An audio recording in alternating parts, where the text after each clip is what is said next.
What I'd really love to do, and you'd never get it past legal, is to do a podcast series on unsolved mysteries in the Archdiocese.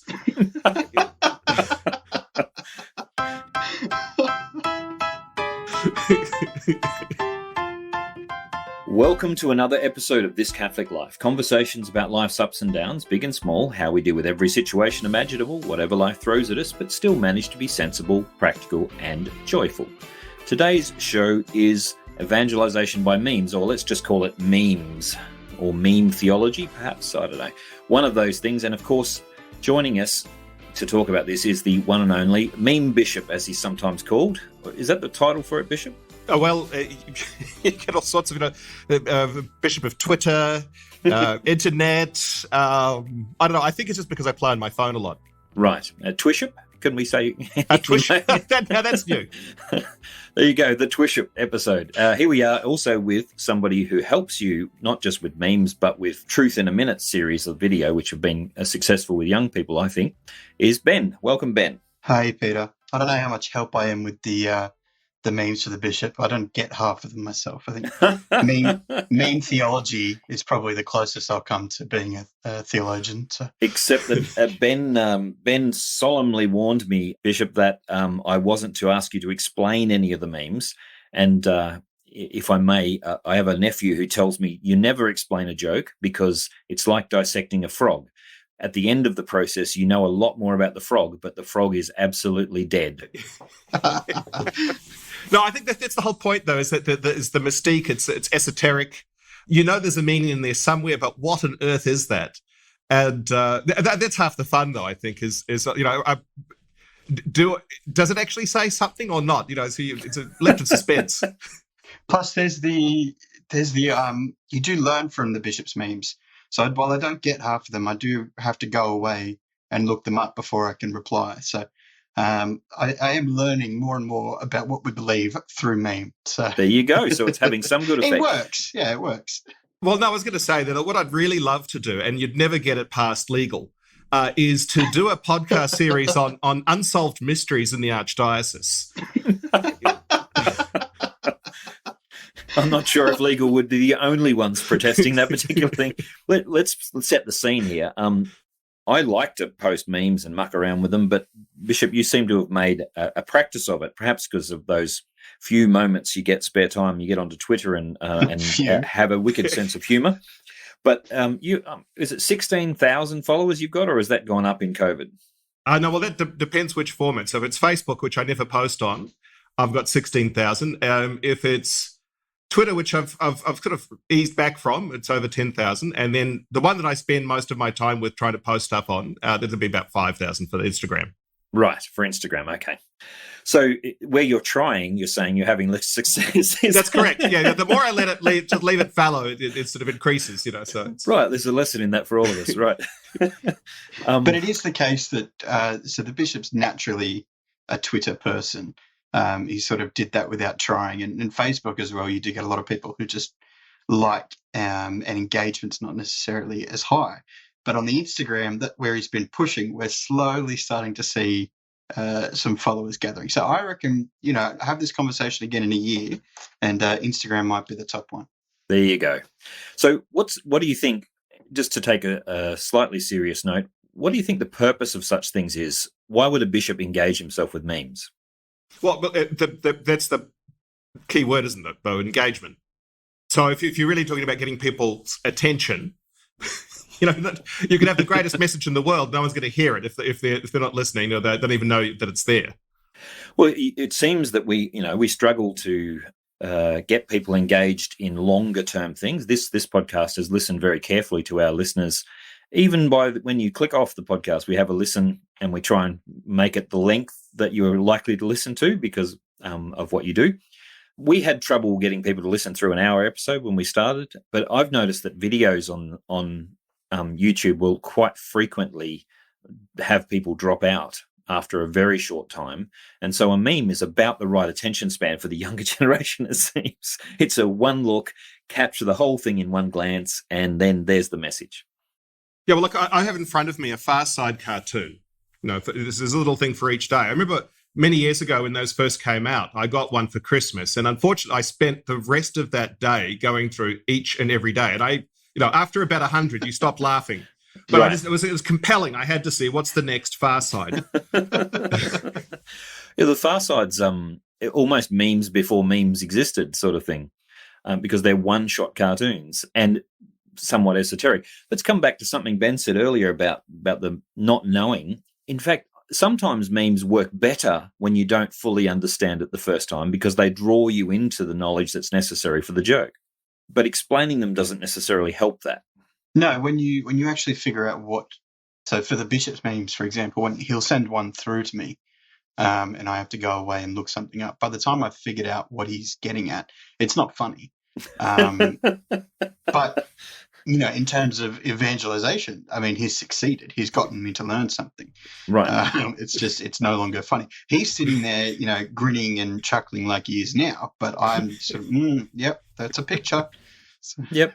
Well, I mean, I've been using this as a lecture technique for many years, and I'm just wondering if this isn't just like a visual form of an old technique. I used to tell very, very bad, my students called them dad jokes in class, and they hated, they all groaned at them, but they remembered what I wanted them to remember. So if I was trying to talk, for example, about the difference between Pharisees and Sadducees, I would say the Sadducees don't believe in the resurrection, and that's why they are sad, you see. And they go, oh, but they remember, and you see them all in the exam when they get to the question, they're going, oh yeah, and they're remembering the silly joke, which is not funny, but helps them remember things because it's a pun. Well, I will say, though, that the memes often are funny if you do get them straight away. So I think it differs slightly. It's not a bad joke per se. It's just sometimes such a niche, unique market for the joke that for 95% of us, we're just wondering what's going on. Well, there's something to the niche, I think, and that is the whole area of authenticity. And I think I was listening to some younger people from New York talking about the sociology of the internet, and they were drawing reference to the fact that everyone's trying to perform, and they're even trying to craft authenticity. It doesn't quite work. Whereas in a niche audience, well, you are really being yourself, as weird as that might be.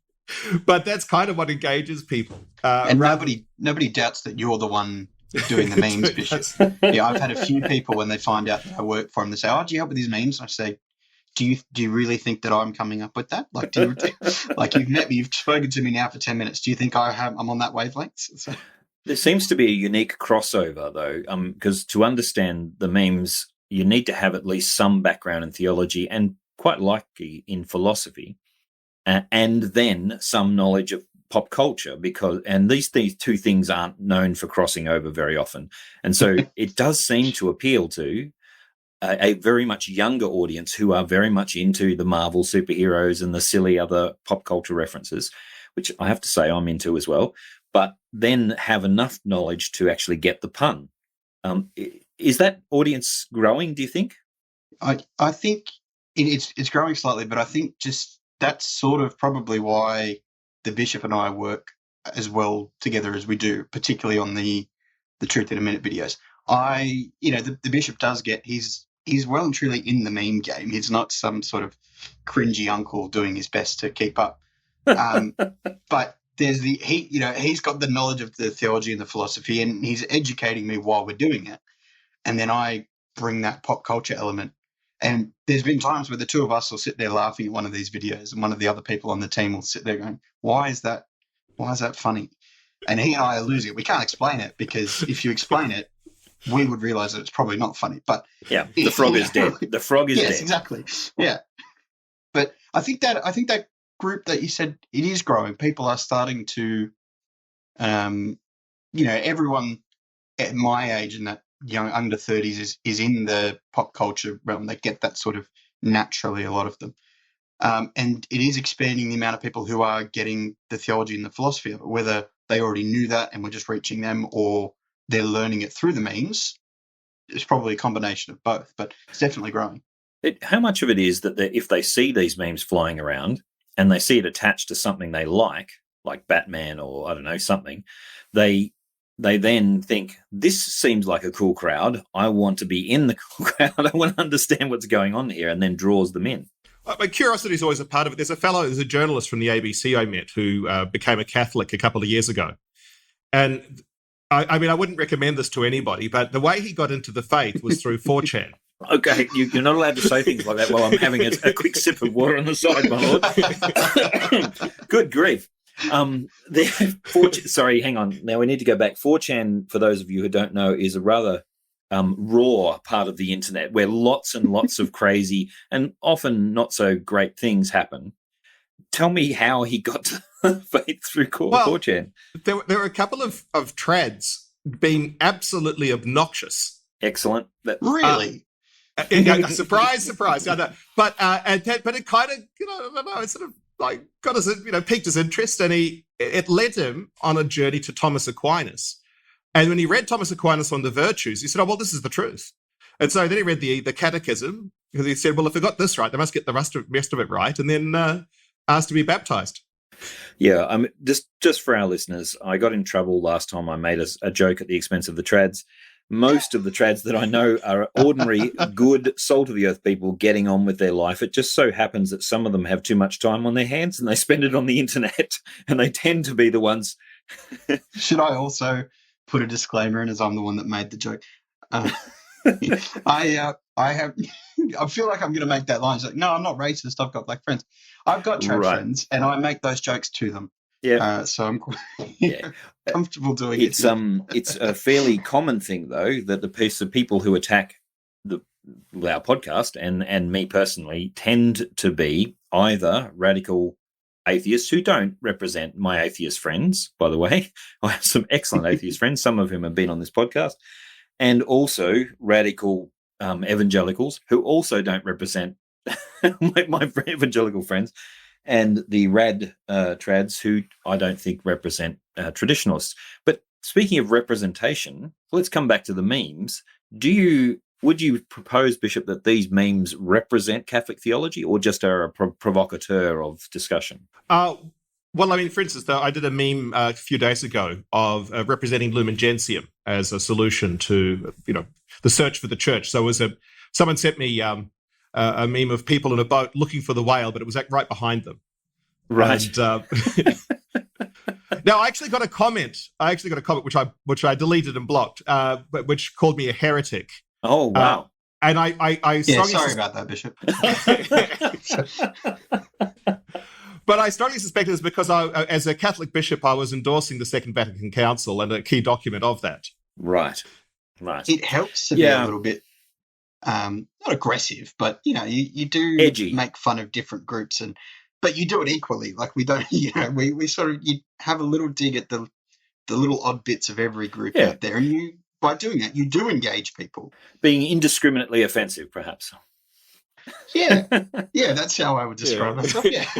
I think there's a couple of excellent comedians who've made the point that an ideology is oppressive when you can't make jokes about it. Mm. And in a certain sense, we're demonstrating by humour that there are some quite I think it's making a very serious point, the fact that we can, in fact, poke fun at ourselves and the various aspects of ourselves in the same way that we poke fun at our own families. Laughing we've already had a whole episode on how good laughter is for the human being, but laughing about things puts it in its proper place, I think. Not mocking it, but laughing about it. And I think as well, like, as somebody who's come back to the faith and spent a bit of time out of it, there are some things that you just cannot deny are a bit strange to the average, secular person. Like, I mean, on a previous pod, Pete, we've talked about relics. Yep. Like, there are some things that are just weird. And if you can't laugh at them, if you can't have a little joke, and like you said, we're not mocking, but, just acknowledging the fact that it is a bit odd. If you refuse to do that, you alienate people. By doing that, you are actually evangelizing, because you're making it approachable and accessible to people, saying, we know what we're doing. Like, we're not, it's not some cult. We can laugh at it too. And you welcome people. You do. Mm. Have you had that experience, Bishop, with response to your memes, that people are a bit surprised that you're able to poke fun? Oh, well, look, I mean, I think that it's always going to be an issue, even for kids who are quite young. It's totally subversive. They don't associate a bishop with someone who's got a sense of humour. Right. So that's come across a number of times. I remember visiting my old primary school, and just going around saying hello to the classes, and one little girl was saying, "Hang on a second, you can't be a bishop. You're too cheerful." But there was a kid the other day saying, "No, wait a moment. What's this with memes and stuff? Like, you're supposed to be really like a dour person. That's a bishop." Yeah. When the bishop and I met, it was after somebody introduced us via email because I was sending memes. And so we'd exchanged a few memes before we actually met in person. So when we did, we were straight away talking about memes and things. And I sort of was still relatively new to the church and completely forgot that I was meant to address him differently and treat him a certain way. So I think I've got a memory, Bishop, and I might be wrong here, but the first time we met, he showed me a meme and I thought it was rubbish. And I think I said that to him. And so straight away we were, off the races. But I see people react to the bishop the way that you probably meant to, my lord and all the rest of it. And I think that I sort of just skipped that bit. So I went straight to seeing the mean side of it and forgot. But it is funny seeing people react to the fact that, well, he is a bishop. And then they see the side of it and they go, what? And I'm sort of sitting there going, was I meant to do that? Was I meant to call you my lord? So, well, in a certain sense, I've never left university ministry. Right. And you see this as a perfect fit for university students? Very much so, yeah. Right.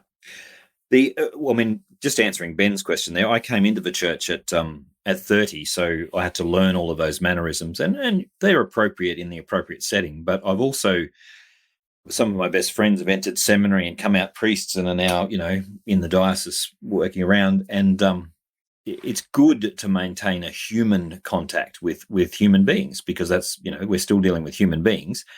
But I would come back to the humour thing. When people seem surprised or even worse, offended that a bishop might have humour, not just a bishop, but anyone in the church, I would say they're looking for the wrong faith, or they've misunderstood the Catholic faith. And I'm with Chesterton on this one. I think if you can't laugh with the joy and a little bit of humour about even the more strange things we do, then I think we might have misunderstood the faith. Like, we've turned it into a kind of an overly serious piety. Partly also too, I think it's about, and this is a topic for another day, the bureaucratic element of everyday life, and which also affects people working in the church.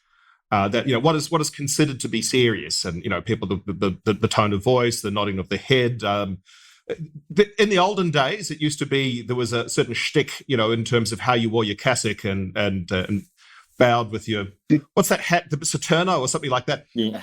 These days, it's just replaced by a more bureaucratic managerial way of holding yourself and tucking your pectoral cross into your pocket and making the right sorts of noises, regardless of what the content is.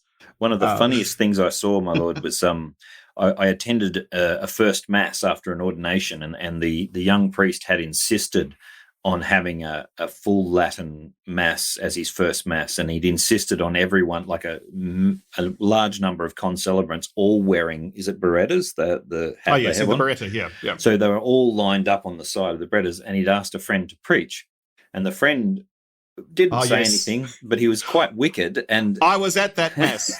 and every time, for those of you who don't know, every time the word Jesus is uttered, they're supposed to briefly remove their beretta, and he must have said the word about 20-something times in about the first 5 minutes of his homily, and he was just gently poking fun at the silliness of the ceremonials in a completely gentle way, but it was absolutely effective. It was very funny, and in that gentle way, he carried them with him, as he didn't. I don't think he offended anyone. It was a beautiful way of mocking something which was quite serious, but it was. Although in defence though, what the thing to do, actually, if someone does use the name of our Lord various times, you take the beretta off and you just leave it off. Then see after that. So that's. Yes, Catholic indeed. loopholes. This is what I've discovered with most things. You say, well, it's absolutely no fish on Fridays unless you have got some other devotion. Well, that's that old joke that I think you told me. Do you remember the one about the guy that they got the guy to become a Catholic in the village? Oh, yes. Tell it now for their listeners. This is a Peter Holmes joke, so I'll blame it on you.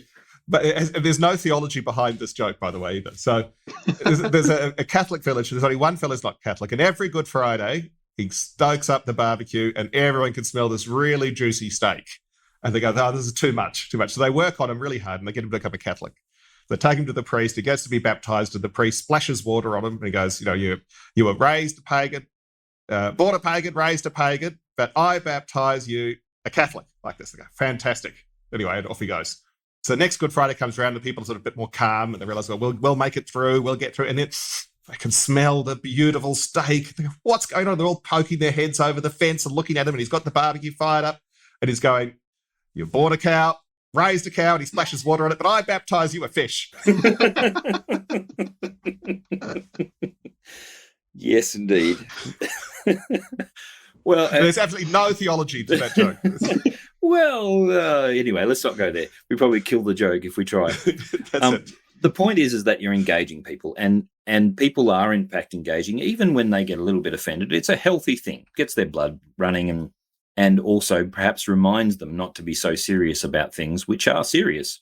I think G.K. Chesterton said something like that. Some things are so serious you can't be serious about them. It sounds like a G.K. Chesterton sort of idea in any case, which is not a good meme. Any final words, Bishop, on this particular subject of memes before we wrap it up? I think I'd be interested to hear from Ben, I think.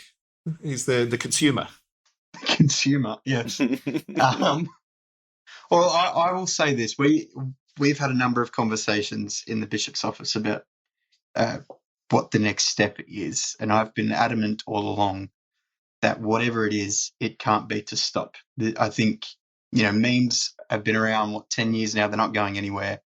There is only a small number of clergy who get it, and they need to keep going. I think that's how we're going to reach people. I think that's how we are reaching people. I can say it was a big part of what brought me back, is having that access to it. So it definitely works. It's incredibly hard to measure. It's incredibly hard to pick where it's going, but it is a really good way of engaging people, and it is going to be something that makes a difference in lives, as ridiculous as that sounds. Well, I think, Ben, you've been dedicating yourself a bit more to producing that kind of material yourself, and it has actually become a full-time job. It has a bit, and it's weird though that the amount of work that will go into, so a 1-minute video we do. I've read far more of the Catechism than I ever thought I would. And the fact that there is actual research that goes into this stuff to sort of, it's not. It looks like a lot of fun, and it's over in a flash, and people watch it over and over and over again because it's so quick. But I have been able to. I wouldn't call it a job though, Bishop, because I really do mean it when I say that I'm learning more than anyone else from this. I'm learning far more about what we believe and why we believe it. And then, yes, condensing that into a minute for everyone else, but it is actual formation. I hesitate to say that because it sounds absolutely ridiculous. But Martin Luther, see if I can end a quote from an arch heretic. Martin Luther said, "Any fool can understand something, but it takes a genius to teach."